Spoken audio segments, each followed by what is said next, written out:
Next concept है अपना, मतलब वही कॉन्सेप्ट, आपको फॉर्मूला तो याद रखना चाहिए। Formula for a plus b whole power n is summation r from 0 to n, ठीक है, NCR a raise to the power n minus r and b power r। तो ये अपने पास सिचुएशन है, ठीक है। ये हमारा फॉर्मूला है बाइनोमियल के लिए, किसी भी पावर के लिए, मतलब किसी भी होल पावर के लिए। इसके बाद जनरल टर्म,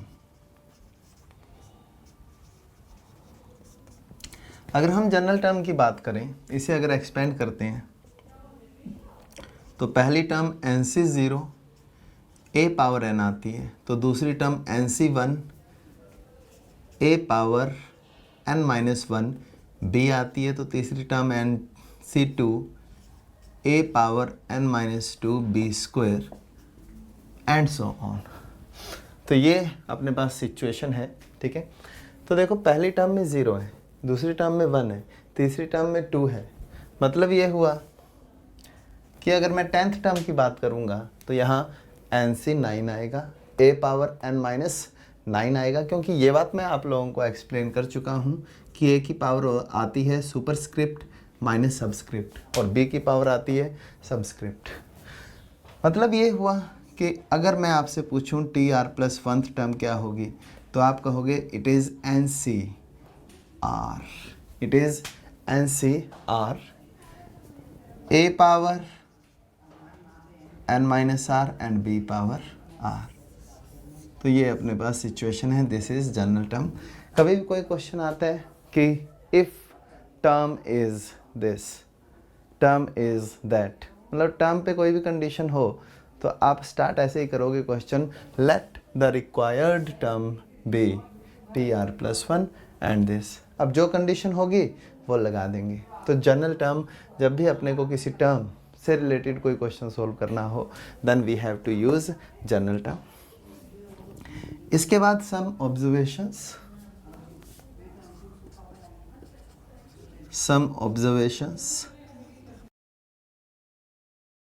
पहली,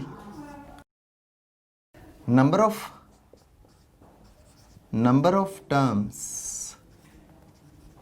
in a plus b whole power n is n plus 1। Number 2, दूसरी जो इम्पोर्टेंट बात है वो है कि in each term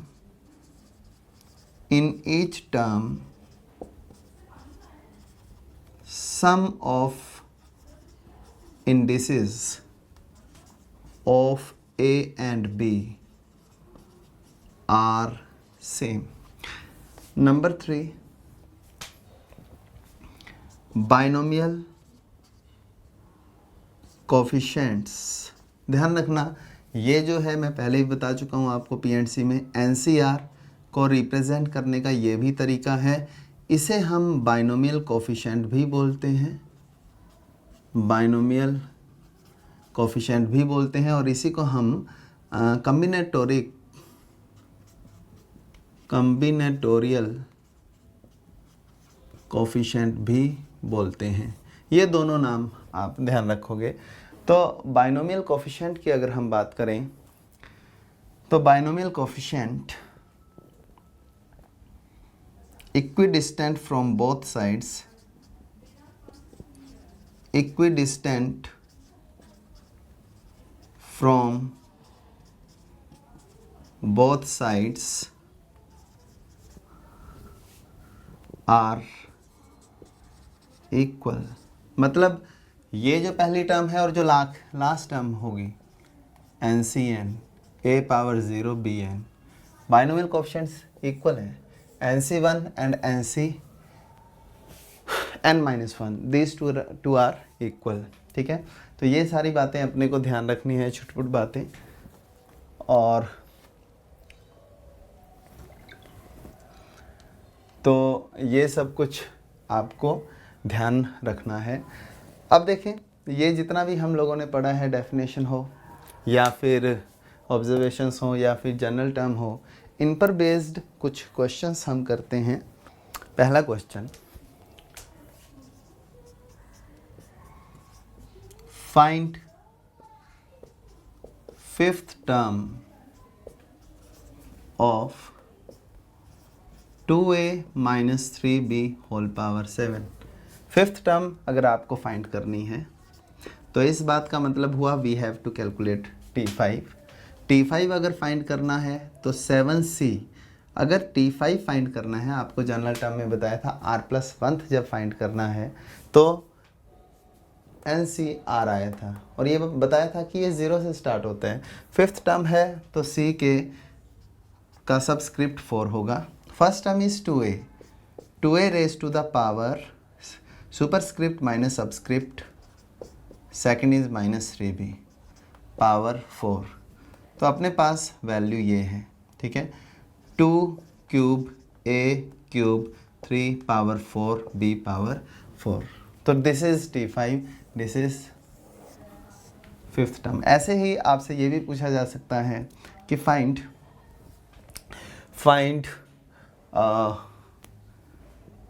seventh term,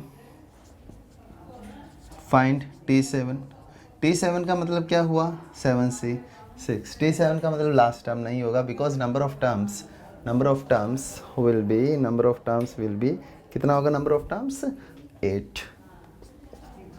2a power 1 3b minus 3b power 6। तो जो भी आएगा वो आपका आंसर आ जाएगा। ऐसे भी पूछा जा सकता है कि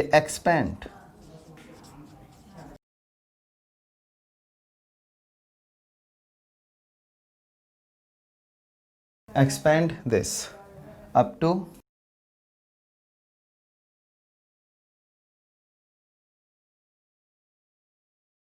4 टर्म्स, ठीक है।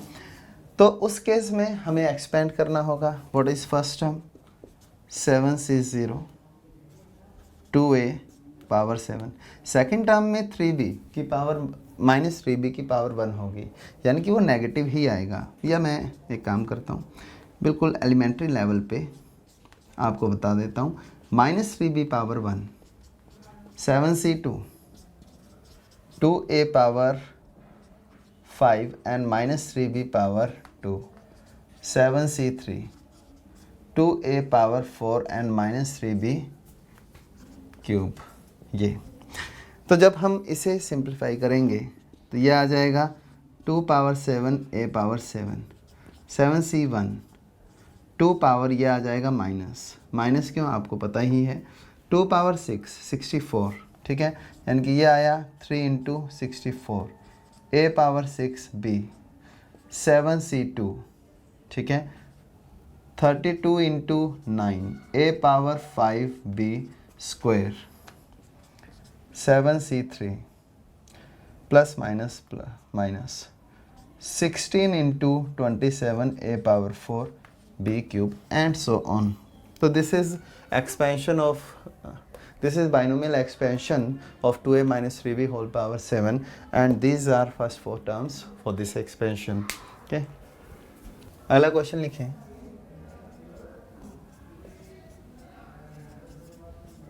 Find coefficient of a power 7. Find coefficient of a power 7 in 3/4 2/3 in 3/4 a power 2/3 1/2 2/3 plus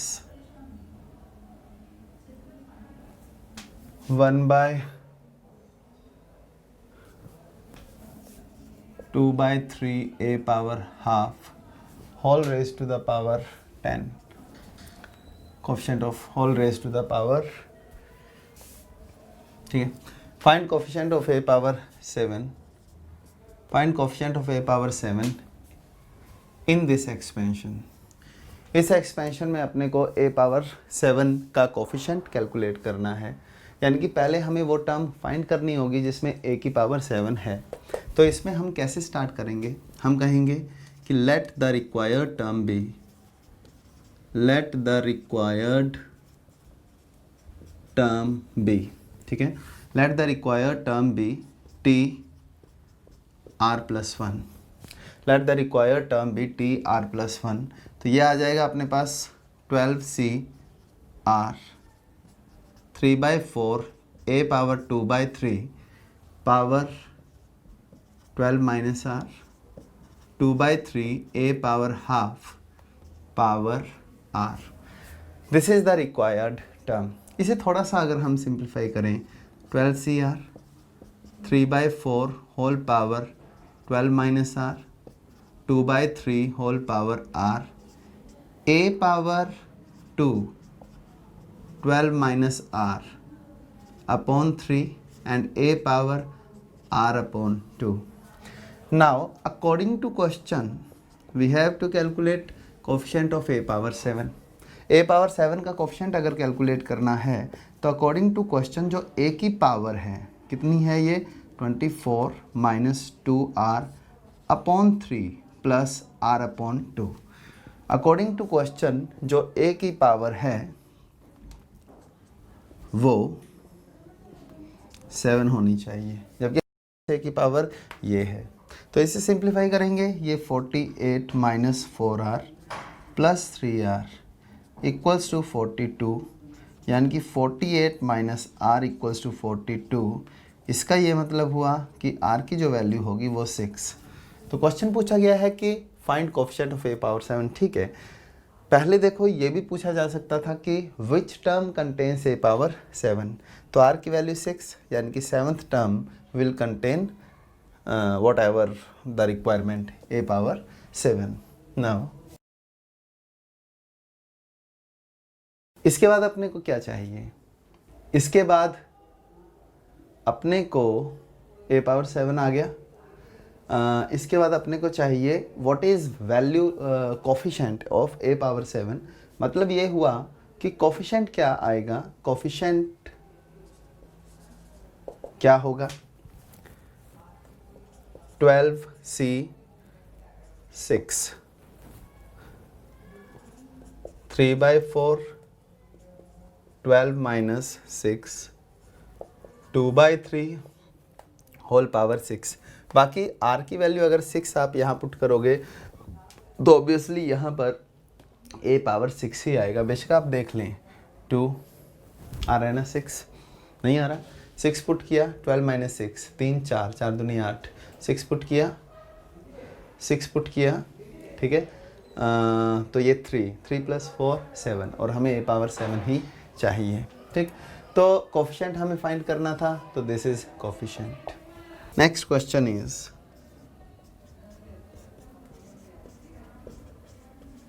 if coefficient of 2r plus 1 comma r minus 2th terms of expansion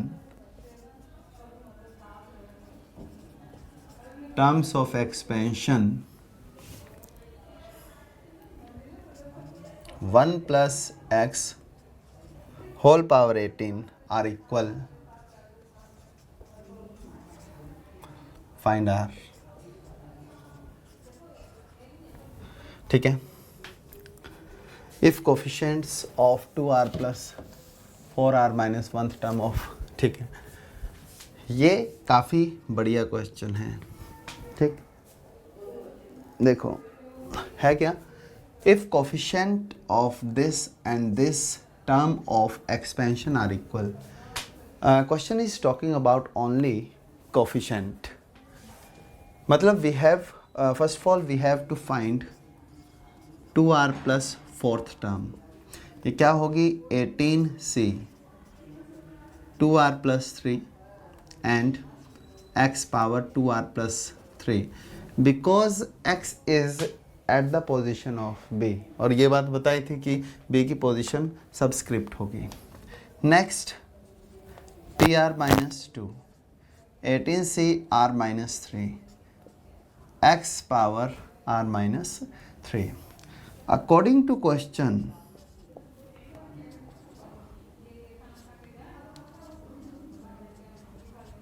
this equals to, according to question this equals to this. अब ये situation मैं आपको बता दूं, PNC में हम लोगों ने प्रॉपर्टी की थी।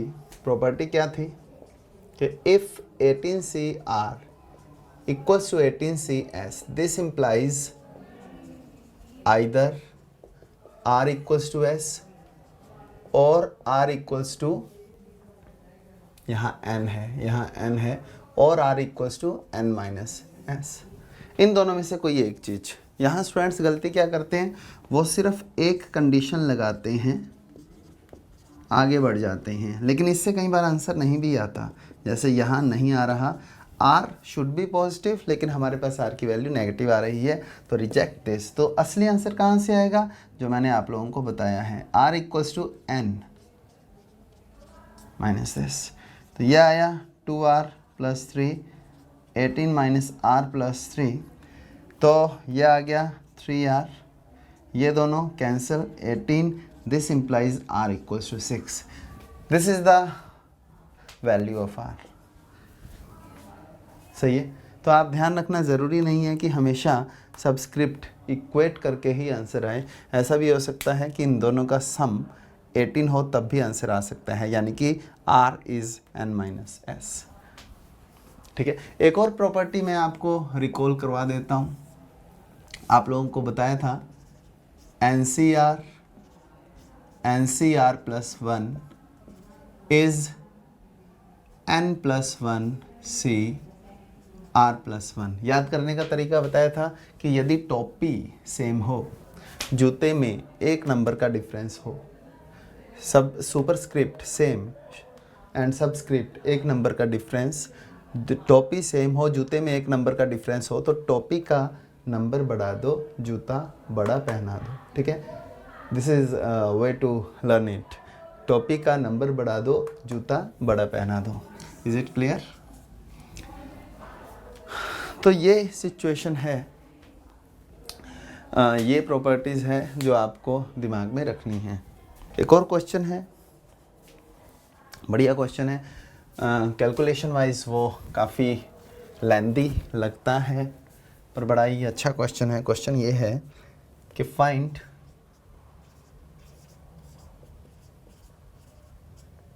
Term independent of x। ठीक है,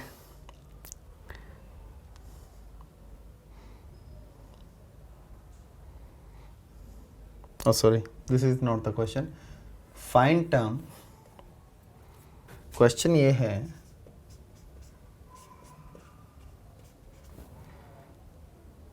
find x such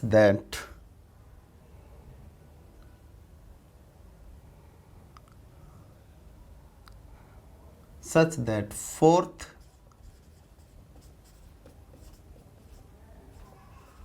term in expansion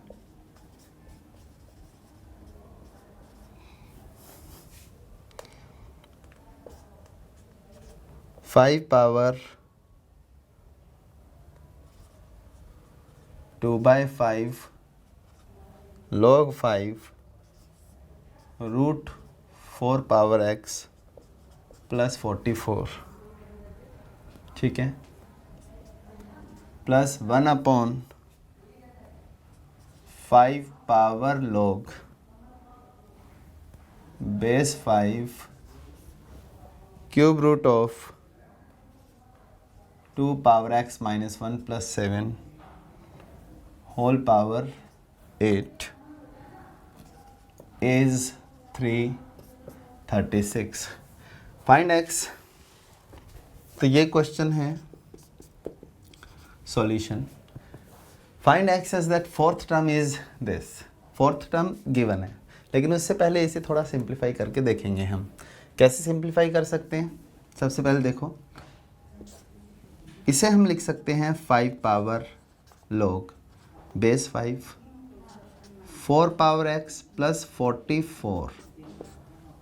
root का मतलब हाफ पावर थी ही, और ये जो कोफिशिएंट है ये इधर चला जाएगा 2/5, ठीक है, प्लस ये तो आपको दिख ही रहा है कि ये लिखा हुआ है 2x - 1 + 7 cube root, because fundamental property, बिल्लू प्रॉपर्टी आपको याद होगी, 5 power log to the base 5 में ये दोनों हट जाते हैं, ये बचता है।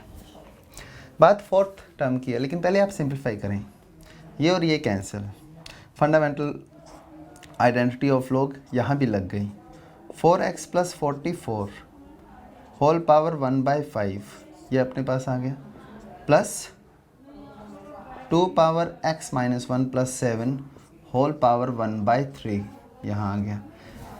अब हमारा इंटरेस्ट किस में है? हमारा इंटरेस्ट तो फोर्थ टर्म में है।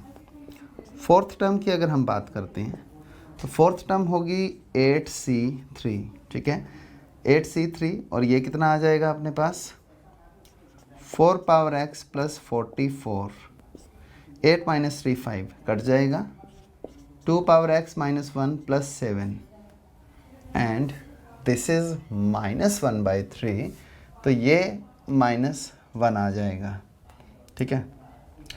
This is fourth term, but this fourth term is equals to 336। अब आप 8c3 की वैल्यू फटाफट से कैलकुलेट करें।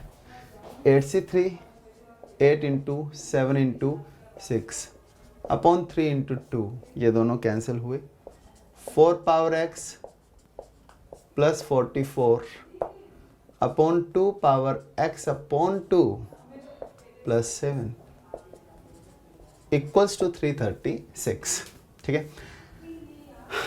कैंसिल करके देखो, ये 8 से जा रहा है, 8 4 = 32, 1 2 7 6, ये आ जाएगा अपने पास 2 × 4 power x + 44 equals to 6, 2 power x + 14, I think आपको पता चल गया होगा, एलसीएम लिया मैंने, 2 को ऊपर उछाला तो अपने पास ये बचेगा, ये, ठीक है। 2 पावर x का स्क्वायर, 4 पावर x को लिखा, -3 × 2 पावर x, ठीक है, चौथी है 42 प्लस 2 इक्वल्स टू 0। इसके फैक्टर्स बनते हैं, एक तो ये, और दूसरा जो फैक्टर है वो ये, तो अपने पास वैल्यूज़ क्या आई, 2 पावर x इक्वल्स टू 2 और 2 पावर x - 1 इक्वल्स टू 0, तो यहाँ से x की वैल्यू 1 आ गई और यहाँ से x की वैल्यू 0 आ गई। लेकिन अब हमें ये चेक करना है कि क्या ये वैल्यूज़ वैलिड हैं, क्या दोनों वैल्यूज़ वैलिड हैं। ऐसा तो नहीं कि किसी वैल्यू के लिए ये नॉट डिफाइंड हो जाए, ठीक है। अगर हम 1 की बात करते हैं तो 1, हाँ 1 के लिए ये डिफाइंड होगा, ठीक है। 0 के लिए भी ये आई थिंक डिफाइंड होगा हर जगह। चेक करें क्या हम इसे, लॉग ये भी पॉजिटिव है, ये भी पॉजिटिव है, यस इट इज़ डिफाइंड, ठीक है। तो आंसर्स आर 0 और 1। नेक्स्ट क्वेश्चन अपना है find sum of series. Find sum of series, series है summation r from 0 to n -1 power r NCR 1/2 power r 3/2 power 2r, next है 7/3 power r 7 power r upon 2 power 3r, ठीक है। 15 power r by 2 power 4r, so on up to 10 terms. We have to calculate this. देखो double summation है, ये summation ये तो है ही, साथ में ये जो अंदर टर्म्स लिखी हुई हैं ये 10 टर्म्स लिखी हुई हैं, तो इन 10 टर्म्स का अपने को वैल्यू कैलकुलेट करनी है। पहले मैं आपको याद करवा दूं, a minus B whole power n को हम लोगों ने लिखा था r फ्रॉम 0 to n, के NCR -1 power r, a power n-r and b power r। ये मैं आपको बता चुका हूँ, स्टार्ट मैंने यहीं से किया था अगर आपको याद हो, ठीक है। तो इसे आप लोग मत भूलना। अब यही कॉन्सेप्ट यहाँ यूज़ होगा, देखें कैसे। सबसे पहले मैं अंदर जो एक्सप्रेशंस हैं इन्हें थोड़ा सिंप्लीफाई करना चाहूँगा, क्योंकि वो थोड़ा सा अनइवन है। कैसे अनइवन है? यहाँ पर 2 पावर 2 आ रहा है जबकि ऊपर तो 3 पावर आर है। यहाँ 7 पावर आर है जबकि नीचे 2 पावर 3 आर है। तो इसे हम सिंप्लीफाई कैसे कर सकते हैं? 1/2 power r, 3/4 power r, 7/8 power r, 15/16 power r and so on. This is the situation, ठीक है। अब हमें क्या करना होगा, इस समेशन को चिपका दो सभी के साथ। -1 power r NCR half power r plus summation r from 0 to n -1 power r NCR and 3/4 power r plus summation r from 0 to n -1 power r NCR and 7/8 whole power r summation r from 0 to n -1 power r NCR 15/16 power r and so on, and we have 10 terms. Now what? इसे अगर हम देखें तो यहाँ पर b power r तो दिख रहे हैं लेकिन a नहीं दिख रहा। तो a नहीं दिख रहा तो इस बात का मतलब हुआ कि a मस्ट बी 1, a 1 ही होगा। इस वजह से वो नहीं दिखाई दे रहा है, क्योंकि अगर पावर मतलब what is the power of a, it is n-r, लेकिन किसी भी टर्म की पावर n-r नहीं है। तो कौन सा नंबर ऐसा है जिसकी पावर कुछ भी हो तो वो गायब हो जाता है? वो है 1, यानी कि a की जगह ज़रूर बन रहा होगा 1 minus half whole power n। What is this? 1 minus 3/4 whole power n, 1 minus 7/8 whole power n, so on. We have 10 terms. ये आ गया 1/2 पावर n, ये आ गया 1/2 पावर n का स्क्वायर, ये आ गया 1/2 पावर n का cube, and we have similar 10 terms. 10 terms हमारे पास हैं। ये 10 टर्म्स हैं। तो हम क्या करेंगे अब इसमें, इसका ये 10 टर्म्स हैं and this 10 terms are in GP. तो जीपी का हम फॉर्मूला लगा लेंगे। उसके लिए a 1 माइनस सही है 1 माइनस ओके यहाँ पर क्या आना चाहिए, पावर कितनी आनी चाहिए यहाँ 10, और ये 1 minus 2 power n। Now simplify to get the answer. Next जो क्वेश्चन है वो लिखें आप।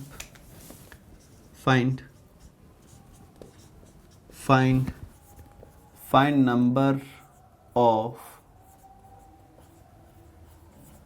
rational terms, find number of rational terms of expansion 2 power 1/3 plus 4 power 1/5 whole power 100। Rational terms कौन सी होंगी जिनके एक्सपोनेंट्स जो हैं वो फ्रैक्शन में ना हो? Those terms will be rational, ठीक है। तो हम मानकर चलते हैं कि let the rational term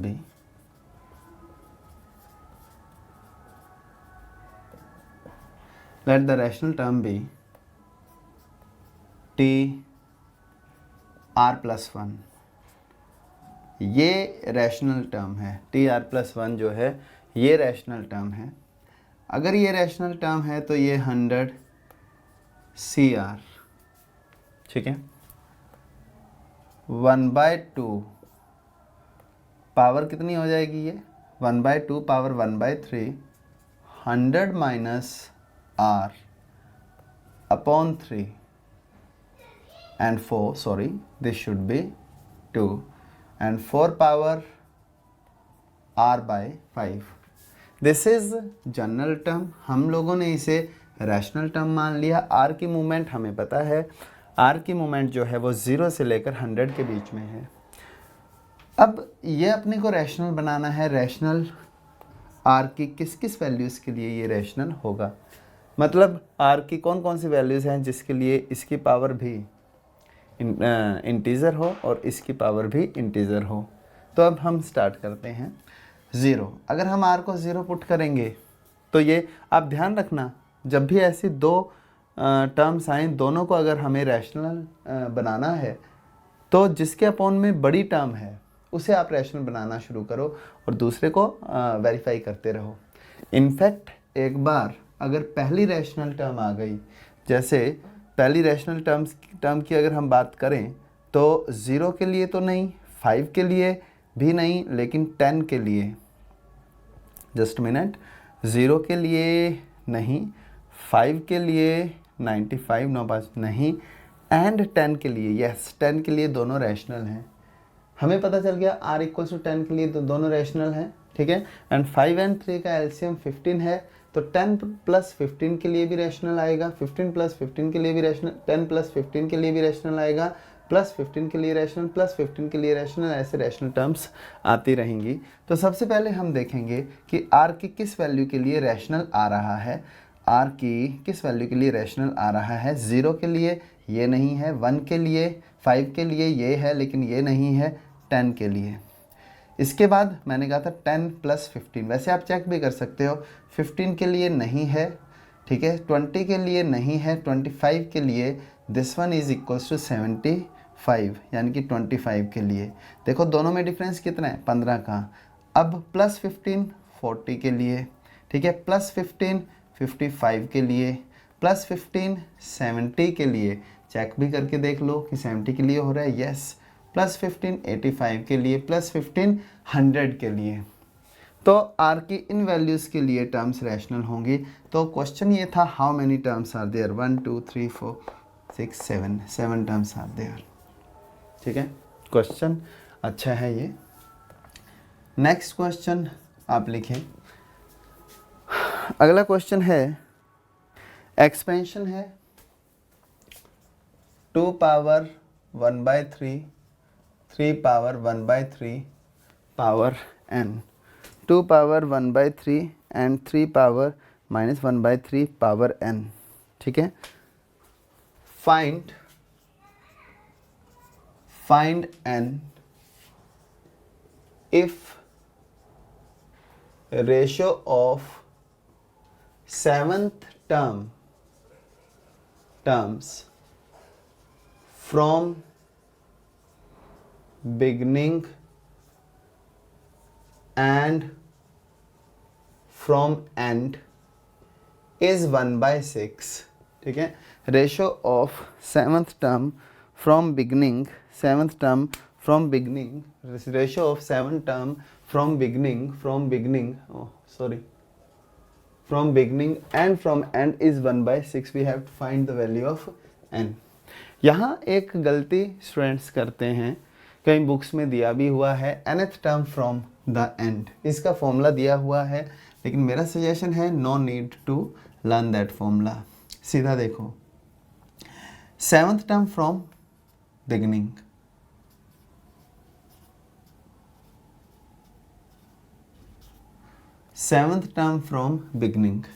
beginning से अगर हम 7th term की बात करते हैं तो 7th term from beginning क्या होगी NC6 2 power 1/3 2 power 1/3 n -6 3 power -1/3 power 6 इसके बाद अगर आप फ्रॉम एंड कैलकुलेट करना चाहते हैं तो आप एक काम करेंगे, from and 7th term from end is equals to 7th term from beginning, 7th term from beginning of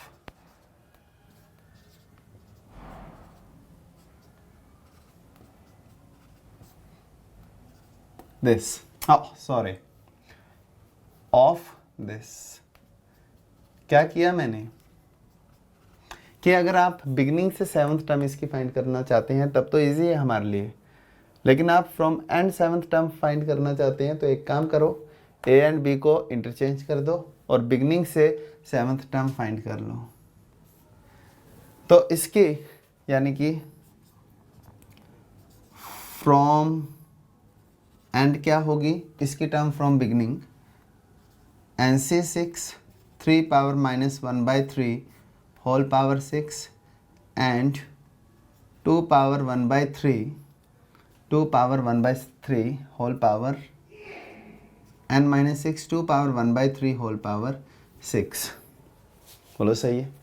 अब इन दोनों की रेशो दी हुई है, NC6 1/2 power n minus 6 upon 3 and 3 power minus 2 upon NC6 3 power minus 3 power 6 minus n upon 3 and 2 power 2, this is equals to 1/6। ये दोनों terms cancel होंगी, ठीक है, ये दोनों टर्म्स कैंसिल होंगी। अब अपने को कैलकुलेट क्या करना है, n कैलकुलेट करना है। तो एक काम हम कर सकते हैं कि 2 and 3 सभी को क्लब कर दो, ये लिखा हुआ है 2 power 6 minus n by 3 minus 2।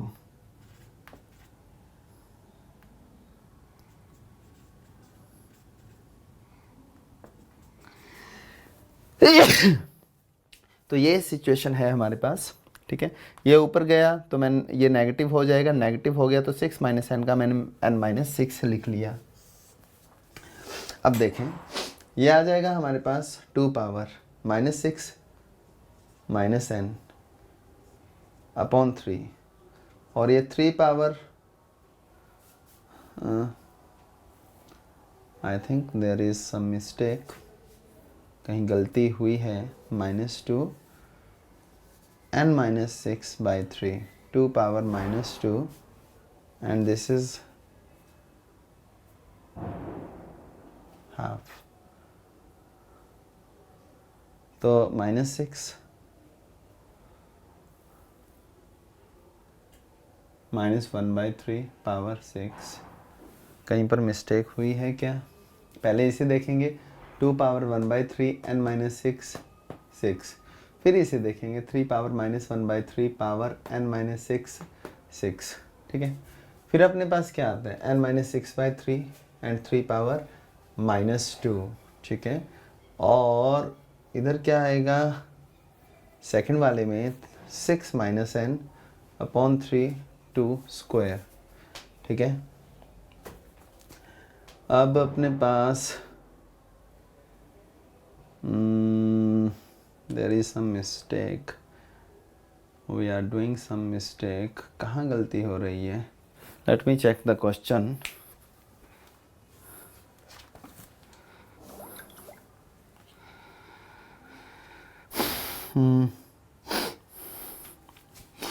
It is, and the last situation is a power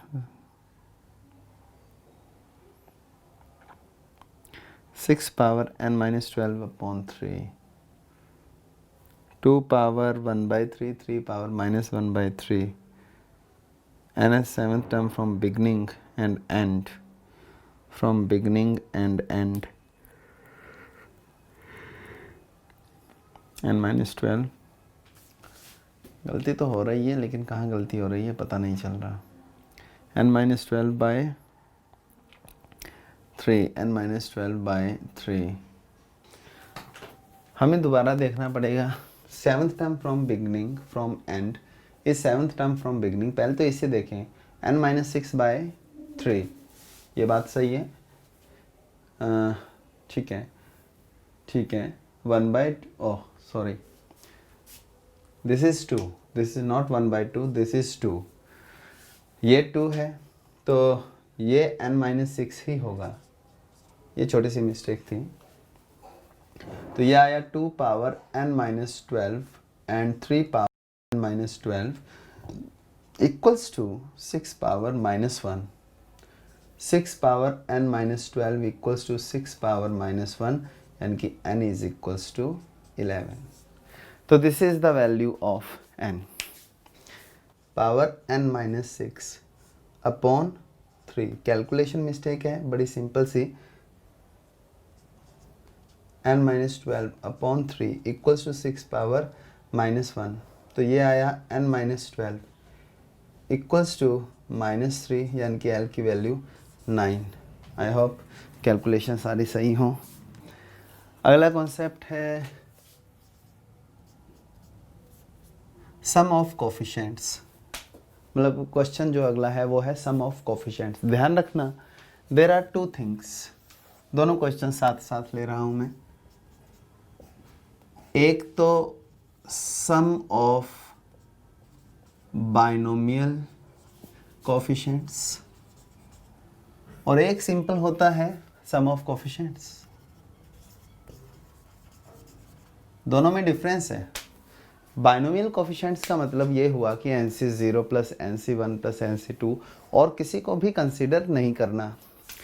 और कोफिशिएंट्स का मतलब हर चीज़ को कंसीडर करना है। जैसे अगर मैं आपसे क्वेश्चन पूछता हूँ कि find sum of coefficients of 7q minus 6p whole power 2013, find sum of coefficients of this.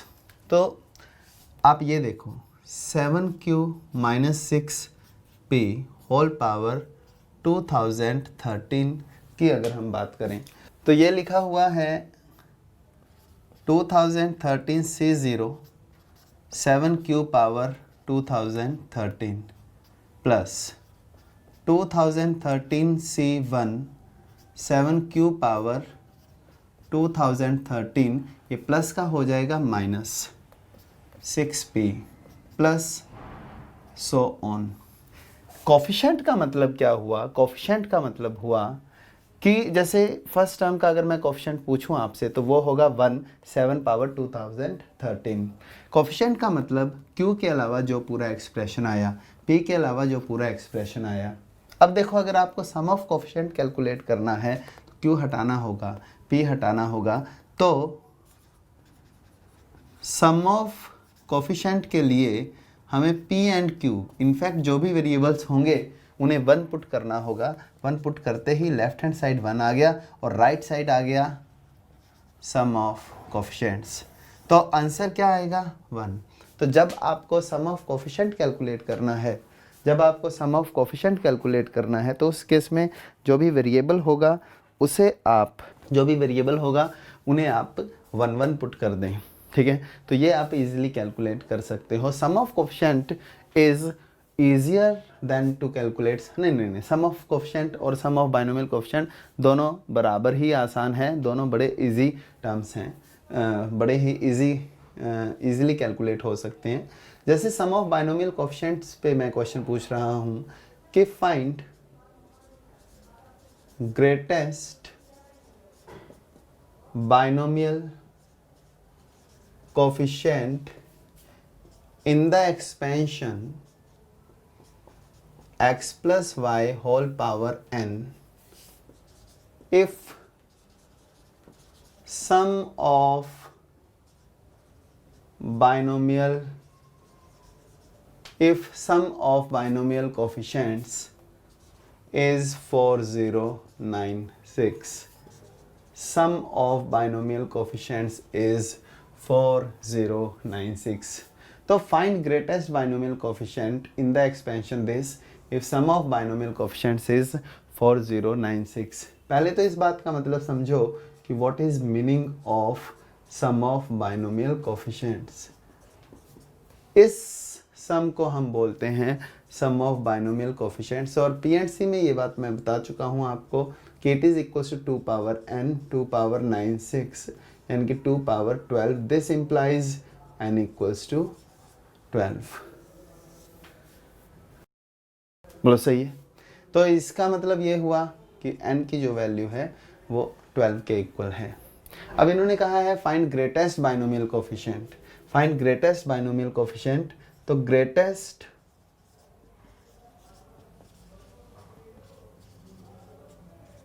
Binomial coefficient, तो इसके लिए हम क्या कहेंगे कि late NCR, let greatest binomial coefficient be NCR. What is n? N is 12. It is 12 CR. And what is R? R is 6. ठीक है, 12 CR. तो for greatest value